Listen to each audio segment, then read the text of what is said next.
Welcome to Spirit Walker with your host, Dr. Jeffrey Pierce, and co-host Cindy Pierce. A true psychic for his entire life, Jeff Pierce will bring you the answers to the questions that you need to know, as well as explore topics that most people are afraid to address. Now, here's Dr. Jeffrey Pierce and co-host Cindy Pierce. Hey, welcome back. We're going to go back to Bill, and he's going to tell us about what's going on with the Gulf Coast, with the BP oil spill. Thunder Horse. Yes, Thunder Horse, and everything's supposed to be fixed, and it's not. First, about your sponsors, I believe that 99% of all people who work for the U.S. corporations want to preserve this nation. And I believe that your sponsorship will skyrocket because there are only a few bad people at the top. And I really believe that people are going to say, oh, my God, you're trying to help this country. And we need to rally behind you because we're being destroyed by taxation and pollution. And, I mean, you know. But isn't that always true? It's the smallest percentage of people in any kind of group or situation that makes the biggest hoopla?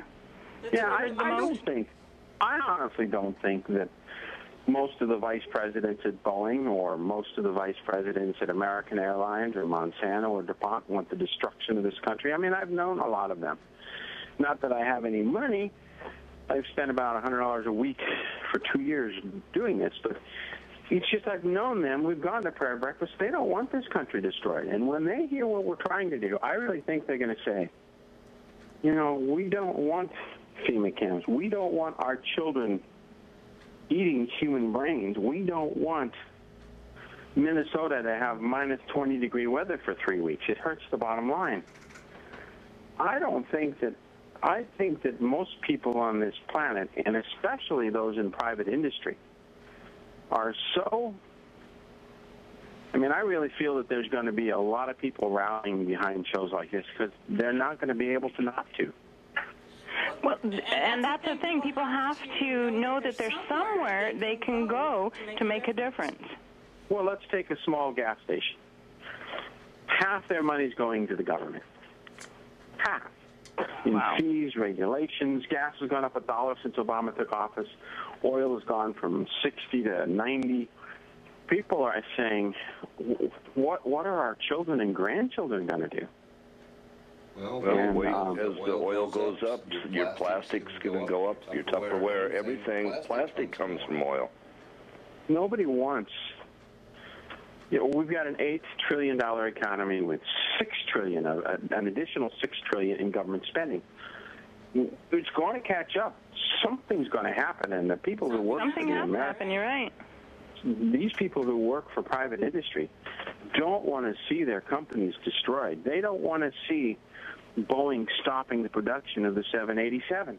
They don't want to see Monsanto not producing whatever Monsanto makes. I mean, this is, well, Monsanto, I think, bought Blackwater, but besides Montana makes cowboys, so let's not go there. Well, no, I was saying Monsanto, but Montana, but Thunder Horse is a big, big, big pot of oil underneath Mississippi. They've been sucking it dry for years, and it's still at 100,000 PSI plus. Now, what that means is somebody knew that there's a crack from Chicago all the way down into an area that's covered by Eglin Air Force Base test zone, top secret test zone. They make all the top secret bombs there. And somebody last January, or December, I think it was January, cornered the guy who runs Eglin Air Force Base and said, you will allow oil wells in your Air Force Base top secret testing zone. And he says, that's stupid. We test bombs there. And they said, you'll allow it. So somebody sunk three or four oil wells along that crack. And a Hugo submarine from North Korea blew up one of the oil wells and then fired an incendiary torpedo, knowing exactly what they were doing, which caused an underground explosion, and Thunder Horse in the Gulf cracked. And it's cracked all through the Gulf, and there's 5 million gallons of slightly radioactive oil leaking into the Gulf. And it's still leaking. Viking Poseidon shows pictures of this. Radioactive oil? Yeah, you put a Geiger counter to it. So, of course, when you make it into gasoline, you're producing radioactive gasoline. Oh, no. Oh, yeah. Gasoline's radioactive. From what I'm seeing psychically, I see the bottom of the ocean in the Gulf underneath where they drilled is starting to collapse in on itself.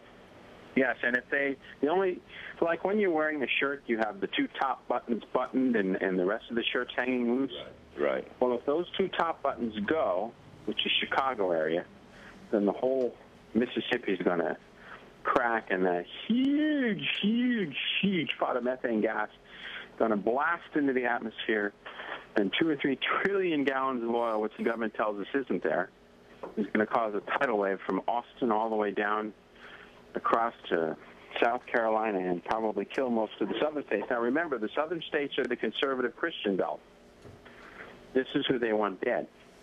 Well, there's already a methane bubble sitting down there around where they drilled. It's about 20 miles long and 20 miles wide, right? That's what I'm seeing. It might even be larger than that. And then when it hits the atmosphere, there will, just like you said, there will be dead things everywhere. There will be dead people. There will be bodies. The entire Gulf is almost dead, and it will kill most of the Atlantic. And then we'll have martial law. I mean, this is what they want. If you look at it, they want to manipulate the weather. They want total economic turmoil. They want to try to scare us about terrorist attacks. Oh, these are Al-Qaeda, which means Muslim Brotherhood. They're making us stupid through the water and the air and the TV, and now they're going to start blowing things up from underground to try to kill more Americans. I mean, it's just another government attempt to annihilate a sector of the population. Population control. More than that. I see this country being about 1/3 the size of what it is now when it's all said and done, and I see it being divided by a black Mississippi sludge river going into the Great Lakes and everything else. It may be. FEMA wrote a plan called Operation Devolution. And then the Secretary of Defense, signed by the President, wrote Con Plan 8010-09. And both of those call for the elimination of the surface population. I mean, that's it. Con Plan 8010, Secretary of Defense, FEMA Operation Devolution, the underground government is in full operation. Map 212 will show you the underground rail system. It's still on the Internet. And they simply want the surface population dead. All right, so we claim we have the power as the people, but our own government is writing things out, plans to terminate us. This is wonderful. Well, we're in our own self-formed concentration camps already. Well, but the question is, we know what's coming. What do we do to stop it? I mean, this is, how can we... You've got some fabulous listeners, and you've got some governors out there who've been watching the TV show, and I'm sure they're listening to this. And they plan to go to what they call the Alice Fund, the Administrative Living Center under Virginia. Now, let me explain what Con Plan 8010 does to the Alice Center. Hot, poisonous gas. If you're a governor, if you're the head of a state highway patrol, if you're the president, if you're Joe Biden, by the way, the threat to Obama on the 3rd and 4th of April includes Biden. They'll put you in the Administrative Living Center. And then, poof, you're dead. They plan to kill the governors and all the doubles. And so maybe as a people, we can realize there's only 200 or 300 people at the top. Maybe, just maybe, we can call on somebody or something to help us. I don't know. But also on the flip side, those that call and explain all this are also going to be at the top of a list to be watched or picked up. Because one thing they worry about are rally leaders. Well, I don't intend, and I don't think you intend. You're blind, and I'm pretty well immobilized. I don't think we're going to lead any rallies against the United States or the United States of America. But what we do hold, that I think we're still alive, and I think all of the death threats have failed. What we do hold here, Jeff and Cindy, there's a threat to Obama March 20th to the 23rd and April 3rd to 4th. Now, where did I get that information? Do I ask? Yeah, I used to buy it. I used to go out and I used to get the information to preserve the station, and I used to spend every dime I had to do it. And then one day I burned all my contacts and said, God, you want me to know this stuff? You tell me. And I had horrible headaches for months and months. And I kept visually seeing these formulas, black piece of paper with white script like lambda 2 squared over delta 3 would be poured into my brain.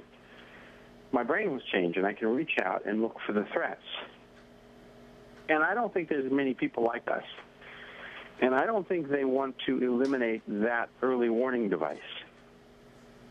Not if they're in the right mind. And they may not be. I.e., Governor Schweitzer. You know, there's a threat to Governor Schweitzer's life, Brian Schweitzer, around Easter time of next year. There's a threat to Dave Frudenthal. He's the governor of which state, Bill? Montana. Okay. And then there's a threat to Dave Frudenthal around the 14th of February of next year. And what state is he from? And what state is he from? And what state is he from? And what state is he from? Yeah, I'm sorry. The governor of Wyoming, David Frudenthal, 14th February. Okay. And then Brian Schweitzer, Easter time, somebody's going to try to shoot him and his family. That's all I'm getting. It's an early warning system. They can protect themselves. Right. Operation Bite has been released. Yes, indeed, we did save the president. Not only did the Secret Service yell at me for doing that, it's all over the Internet now. So as time goes on, all of the warnings we've given are supported by documentation. So we've saved countless lives. That means we have the potential to save them a year from now, 2 years from now, 10 years from now. I don't know if they want that warning system dead. And I don't know if the people who are giving me this information, God or big blue aliens from space, I call them God, I don't know if they want me dead either. Because they've modified me and you to warn people so we can prepare. And I don't think that would be the dumbest thing in the world to destroy the fire alarm in a building. The thing I run up against is nobody listens. I predicted Katrina 3 months in advance. I wrote a letter to the New Orleans newspaper. I wrote a letter to the mayor's office. I even put a P.S., you will win re-election. And he did. I met a friend, a New Orleans police officer, retired, on Facebook, and I found out the mayor took himself and his family to Texas a week before Katrina hit, but he didn't tell anybody. The newspaper didn't tell anybody. So afterwards I contacted the newspaper. They said, what letter? I never got to speak to the mayor because they'd never put me through. No. So this is where I beat my head against the wall. Nobody's going to listen. But after the fact, they're like, oh, you were right. I don't want to be right. I want to be wrong. I want it to change. This is why I opened my mouth. They have put a box. Somebody has put a box around me. And I think I know who it is. It's our federated government. There's a sector within the CIA who has put a box around me and destroyed everything about the All Day Live show.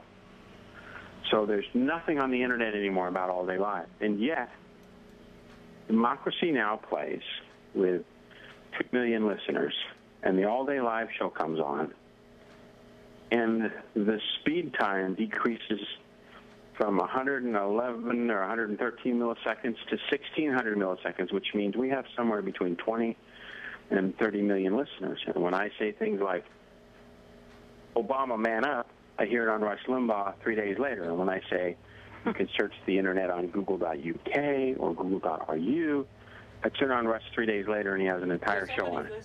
So somebody's listening? Everybody's listening. I say something and it's covered in the Russian legislative body. Awesome. We're going to come back after the break and wrap this show up.